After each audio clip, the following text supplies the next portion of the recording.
Welcome back. It's another week and another episode. Happy New Year. How exciting. 2026. 2026. How bizarre, guys. Yeah, that's insane. It's going to be a good year, guys. It's going to be a good year. Good feeling. For us, for you guys, for all of us. Let's go. Vibes.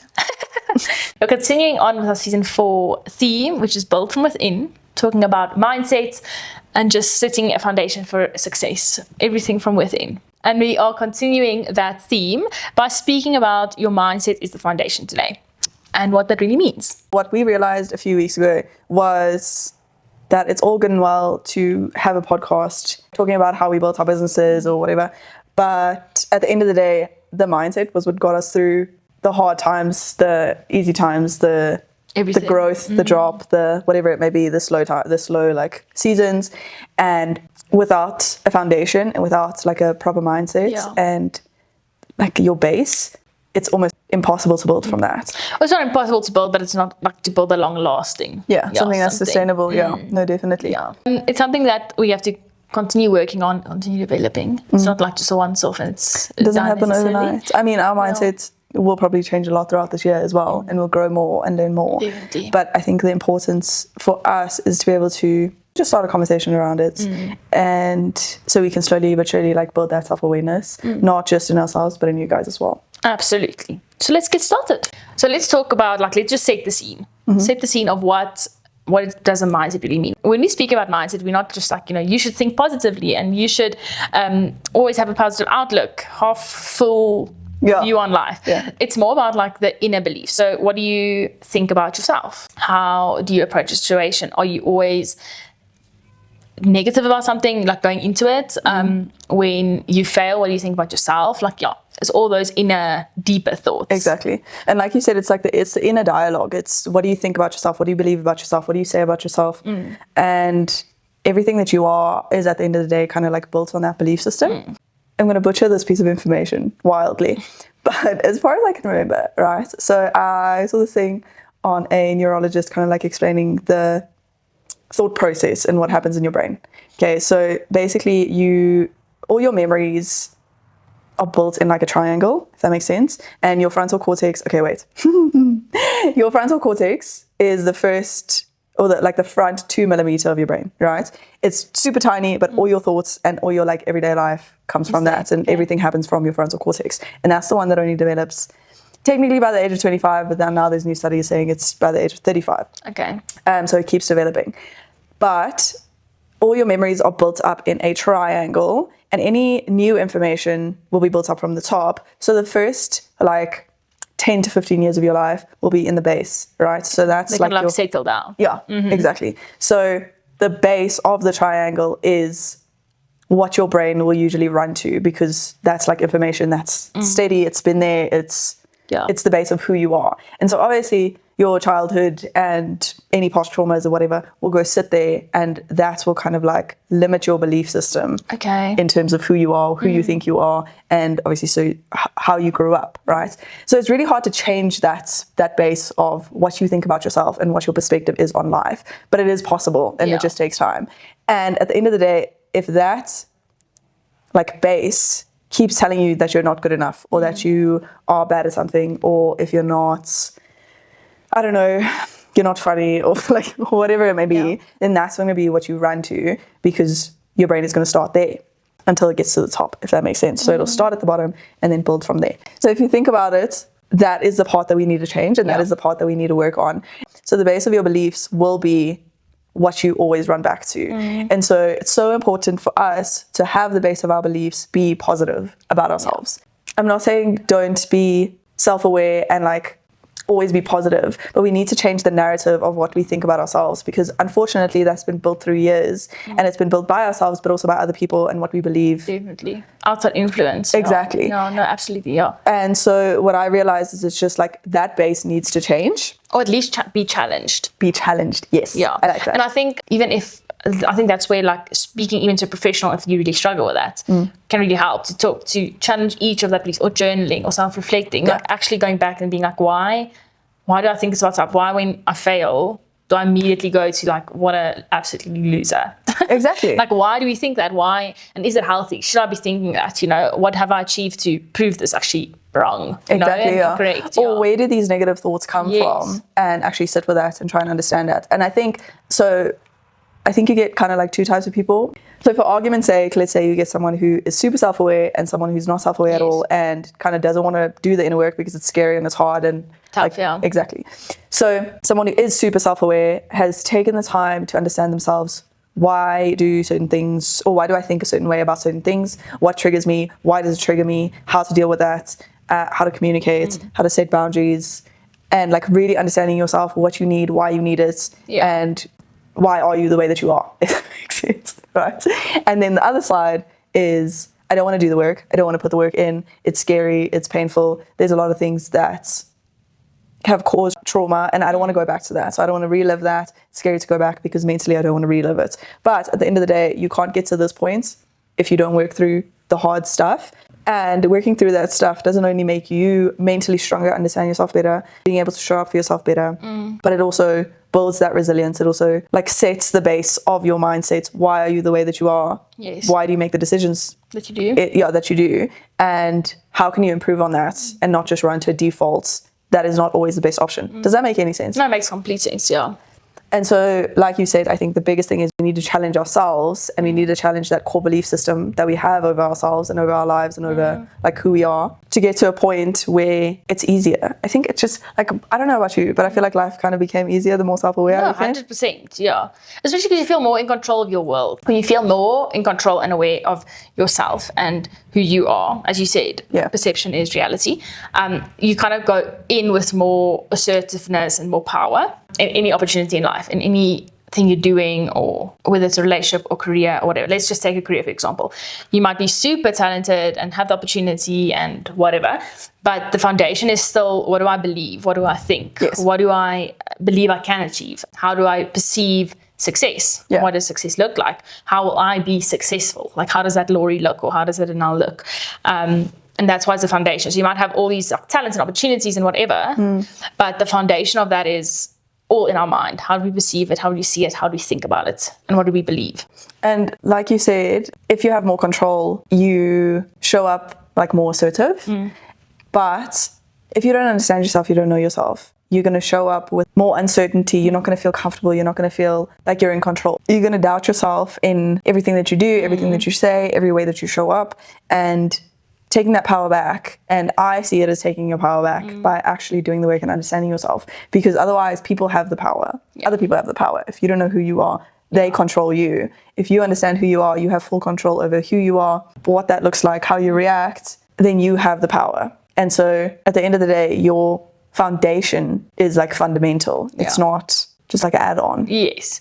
It's actually not even a choice. Like, you need to make sure the foundation is solid. Yeah, 100%. Yeah. And I think it's also important to remember it's ever changing. As you said, you can't just like one day, go to 3 therapy sessions, understand yourself, and be like, for the rest of my life, I'm shut up. That would have been great. It would have. Starting off with, how does that show up in every day? What is that base that you bring to the table every single day, right? So how do you speak to yourself when like something good happens? How do you speak to yourself when something bad happens? How do you speak to yourself when like you fail, whatever it may be, right? And I think that's a very good indicator to also say, does my foundation need work, or am I in a good space? Yeah.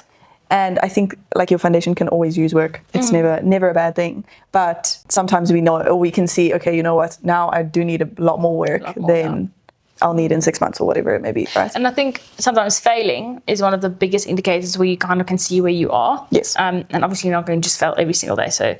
But it kind of shows you, what do you jump to? Do you jump to, I'm such a failure, you're really hard on yourself, you discard everything that you've ever achieved, or every other circumstance that led to the fail or whatever? Yeah. Like, where are you mentally with that? And let's say something goes wrong, and you're like so hard on yourself, and someone else is like, but you did such a good job here and here. Yeah.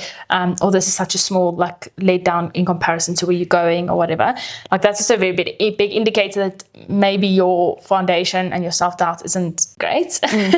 I realized this a few days ago while I was like setting goals and really reflecting on 2025 and whatever. And I was writing down things that I really enjoyed about 2025 and things that I accomplished in 2025 and things that I want to be better at or whatever. There was a trend going around social media about like the accomplishment cake, and it was all very sweet and inspiring and very like, I loved it. And then I was like, okay, but like sit down and actually write down your accomplishments. And my accomplishments did not compare to any of these accomplishment cakes, okay? And for a moment there, I was like, you are stupid. Like, you didn't achieve anything this year. And I was like, no, just because my accomplishments this year were like internal. Yeah. And I learned so much about myself and I became so much more self-aware and I like actually did so much internal work. And you can't say that, I don't know, getting a PhD and doing internal work. Like, you can't compare the two. No. And the one is not less important than the other. Because the thing is, so that person getting a PhD isn't going to get a PhD every year. Exactly, you know what I mean? Like, this was a great year for them, and that's fantastic. Yeah. I'm so happy for their journey. Yeah. This year might have been, we've taken one step forward. Yeah. No, and that's all we did. Speaking from experience. And even if that was all we did, that's right. Then that's okay. But that's the whole thing, is I was sitting there and I was like writing it down, and I wrote my accomplishments for 2025, and I was like, for a moment there, for a split second, I was like, oh, so you didn't achieve anything this year. And then I brought myself back and I was like, no. Just because I didn't achieve physical, tangible things in 2025, or as many as I would have wanted to, or as big as I would have wanted to, or whatever it may be, does not mean that I didn't achieve anything. And because I did the internal work this year, and because I really worked on my mindset and who I am and like what do I want to achieve, and it was still a really successful year. And I'm really grateful for the base that 2025 set for me, because it can only, like, I can now build on that for 2026, and it's just going to get higher and bigger, and accomplishments will be bigger from now on. You get what I'm saying? Because there's a solid base. And so that was a good point for me to be like, see, you are doing well. You're okay. And even just you realizing that you had a good year and that this is a good step is enough. Once again, why are we comparing our accomplishments with someone else's accomplishments? It doesn't matter. Their life is their life. I don't want a PhD, guys. I mean, it would be cool, but like, you get what I'm saying? Like, you why? don't need one, Exactly. It's all unique. It's all, everyone's journey is different. So why are we comparing ourselves to other people? The only truth we need. And that's where mindset comes in as well, because you have to be able to take a step back and realize, I am now comparing myself and diminishing my accomplishments because I think they have cooler accomplishments. That's lame. Okay, and that is actually leading us right to the next point, which is, when do we know that your foundation needs some work? And it's exactly like what we were talking about, and probably what me and you were doing. Maybe we also need some work on our foundation. But being burnt out from trying to prove yourself, trying to prove your worth, trying to be like, no, actually I did something. Because did everyone see I actually achieved something? Because who the actual is watching? Like, who am I trying to prove this to? To myself. That's so bizarre. Okay, Laurie. I'm probably trying to prove it to a few people in my life, but honestly, the only person who should care is me. And why am I caring? Because I live in my body every single day. I know how much work I'm putting into this. Any sign of it needing some work would be super negative self-talk. It's very normal for you to fail, to make mistakes, to not succeed in a certain timeline that you might have yourself. Like, it's completely, absolutely normal. And actually, again, mentioned a bunch of times already, but it's good. Like, you should fail. You should pivot. You should make new plans, because nothing is perfect. Nothing will ever be perfect. And if you're really negative and really down, if you're burning yourself out by proving to people, trying to prove things to people, it shows that maybe you need some work and some help. And even you might get to a point where it feels like that's how it felt to me when I realized I needed some like rethinking or resetting of my not mental state, but like the foundation. And my views was, I felt like it felt like you're stuck in mud. I don't know how to explain, like sinking sand. And I knew I had to move forward and I knew I had to go forward, but I just really felt like I couldn't. And doing some reflection and realizing what is holding me back, what do I need to, like change my views about, challenging my views, challenging what I thought, that helps a lot. And it just is very freeing and very empowering to be able to move forward with a renewed mindset. Yeah, no, definitely. But I completely agree with you. I think signs that you need some work or you need to take a step back will usually be like, you realize that you're constantly seeking validation. And I understand that we as humans constantly seek validation. It's human. It's normal, Yeah, but it's not a sustainable way of living to constantly need validation or external validation, especially from people who don't matter, like social media or whatever. If that's what you're running to for validation, might not be healthy, girl. Yeah, 100%. Like, it's so cliche, I know, but technically we should be taking a step back. It's like being in a relationship, right? And saying that the other person has to make you happy. It's not how it works. Nice. You have to be happy. You have to be ready. You have to be, like, internally, you have to be okay. And it's probably more than not very unhealthy if your happiness depends on another person. Exactly. Because they're not perfect either. Like, they're going to disappoint you at some point to no fault of their own. Yeah, 100%. But it's the same thing, is if you constantly need validation from someone else, it's time to take a step back and realize, you know what? Firstly, I am probably idolizing this individual, whoever that may be, some stranger on the internet, or the person across the street, like whoever it may be, or it could, or even like a close family member. But it's a good sign to be like, okay, I need to take a step back. I need to realize their opinion doesn't actually add value to my life always. And obviously, like, sometimes if you ask someone's opinion because you genuinely care, whole different ballgame. But I don't want to live my life to make sure that you think I'm cool. That's lame. I think our final thoughts on this would be, how do you work on that validation? We have I hate this. we have mentioned a few points. First of all, I really do think self-reflection, talking to someone who can help you work through it, you're sitting with yourself and your own thoughts, can really help. And then the second thing is, I would say, be very aware of the way. So when you think of something, so let's say something happens and I'm gonna be like, oh, what an, how stupid of me, to kind of like stop the thoughts and be like, I don't have to think that about myself. Like, let's consider everything that's happened around me, consider circumstances, how big is this in the great scheme of things, you know, whatever. Like, stop at thoughts and question it. So to go back to your point number one, is doing the actual work and becoming self-aware and sitting with yourself. And so I've done both in that sense of like having a professional help me and like sitting in therapy and trying to understand myself and trying to understand past traumas, whatever. Because I think I have spoken about it on the podcast, my memory loss and like the trauma that it's caused. But that's specifically why I was sitting in therapy, trying to understand why do I have memory loss and how to make it better, right?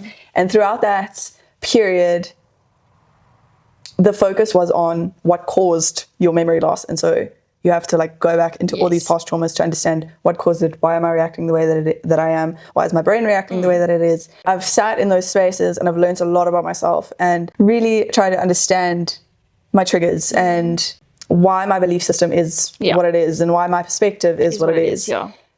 And then I've also taken the time, not with a therapist, by myself, to sit and actually do the inner work myself, which was actually a lot harder for me, which is interesting. But you're guiding yourself through it. Yeah, okay, that's so fair. much more mental capacity, I think. Yeah, that's fair. And I think like sometimes not all we need, okay, but sometimes we need someone to validate 100%, those things and validate, tell us we're not going crazy and whatever. I think so. Just to validate your point, Thanks. Our brain is so complex and it has so much power. Our thoughts, how thoughts can run with us, the power it can have over our life, like it's extremely powerful. So having someone whose literal job it is to understand thoughts and decisions and part of the brain, like actually the brain probably, to be like, you're not going crazy, like that's your brain has so much control over you, or that thought or that reaction is completely normal, like that's how your brain works or deals with it or whatever. Like having someone validate that who actually understands it, I think it's so fair to have no, it's definitely. The same thing if we turn this around to a simpler or like more relevant example, someone like who's really good in styling, and I'm like, I want to pair a blue zebra stripe scarf with this denim dress, and I'm like, am I going crazy? And then I was like, no, that looks sick. Like that's actually amazing styling, Laurie. Like that's validating to me, because you're a professional in styling. You know what I mean? Wow, just validation. It's like the same thing, like all around. No, I get what you're saying. I think it's fine to just need validation sometimes from another human being, but if you're looking for validation for only your external, how you look, how your life looks, your job, your car, your house, where you go on vacation, that's an issue. 100%. If you need someone to validate what you're going through, it's a whole different ballgame, if that makes sense. So big advocate for therapy. I think it's great. And like putting in the work and becoming self-aware and understanding yourself and understanding past traumas and understanding your triggers. Yeah. But also, it was a whole different ballgame for me to sit by myself and actually journal. And it was an interesting one because I literally sat on ChatGPT and I was like, hey, Chat, these are the things that I'm struggling with, or this is what my years look like, or whatever it may be. This is what I went through previously. Please give me 30 journaling prompts for the next 30 days for me to process this, or whatever. And I never thought journaling would work, but I was like, let me try. Let me try. And it was life-changing. It was actually life-changing to sit and realize I don't necessarily need a therapist for little things every now and then. I just need... Sometimes you can validate yourself, you can give yourself what you need, but it's also actually sitting in that space, not having to answer a question from someone else. Like if you ask me a question, I'll give you an answer, but there's like still things here and there that I'll leave out because you're like ashamed or whatever. Yeah. And then actually just sitting with yourself, thinking about it in the entirety, you understand your perspective, you understand how you think about life, and then like putting it down on paper and being like, wow, that was great. That was actually quite cool. It's hard work. And it's very exhausting, but it does add a lot of value. So I would highly recommend both. No, I'm not telling you what to do. Don't tell you what to do. I completely agree with you though. And I really think our society is moving to a good direction with like not making therapy or seeking help or even doing the work on your own taboo, because it shouldn't be. Like there's so much value in it, and it can bring so much value to you, even just our society in general. I think everyone should go to therapy at least once in your life. Yeah. No, always. I think we should all have mandatory therapists. That's it.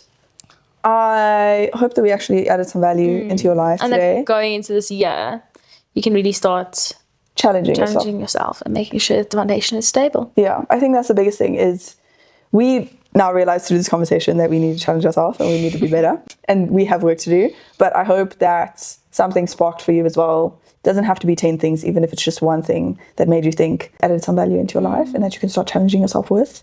And yeah, we hope you have a lovely week. We'll see you next week. See you next week. Love you. Bye. Bye.